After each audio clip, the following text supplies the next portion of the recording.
திருகோணமலை வர்த்தக சங்கத்தினரால் கடந்த 12ஆம் தேதி மாநகர சபையின் நடவடிக்கைக்கு எதிராக கவன ஈர்ப்பு ஆர்ப்பாட்டம் ஒன்று முன்னெடுக்கப்பட்டிருந்தது. இதன்போது ஆர்ப்பாட்டக்காரர்கள் திருகோணமலை மணிக்கூட்டு கோபுரத்திலிருந்து மாநகர சபை வரை பதாதைகளை ஏந்தியவாறு ஊர்வலமாக சென்று மாநகர சபையின் முன்பாக ஆர்ப்பாட்டத்தில் ஈடுபட்டனர்.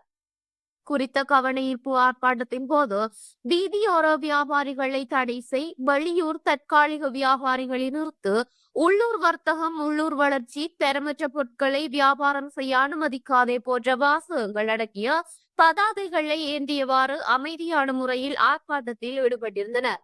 பின்னர் மாநகர சபையின் முதல்வருடன் பேச்சுவார்த்தையில் ஈடுபடுவதற்காக வர்த்தக சங்க குழுவினர் சிலர் அழைக்கப்பட்டு பேச்சுவார்த்தையில் ஈடுபட்டனர். இதன் பின்னர் கருத்து தெரிவித்த வர்த்தக சங்கத்தினர், தற்போது குறித்த நிறுவனங்களிடம் கட்டணங்கள் பெறப்பட்டு முறையான அனுமதிகள் வழங்கப்பட்டுள்ளதால் அதன் அனுமதியை ரத்து செய்ய முடியாதுள்ளதாகவும், எதிர்காலத்தில் வர்த்தக சங்கத்தை பாதிக்காத வகையில் அனுமதிகள் வழங்குவதற்கு நடவடிக்கை எடுக்கப்படும் என சாதகமான முறையில் மாநகர சபையின் முதல்வர் பதில் வழங்கியதாகவும், அதே போன்று நகர சபையின் வருமானம், பணிபுரிகின்ற ஊழியர்களின் சம்பள தொடர்பிலும் அவர் கருத்து தெரிவித்ததாகவும் வர்த்தக சங்க பிரதிநிதி புர்ஹான் தெரிவித்தார்.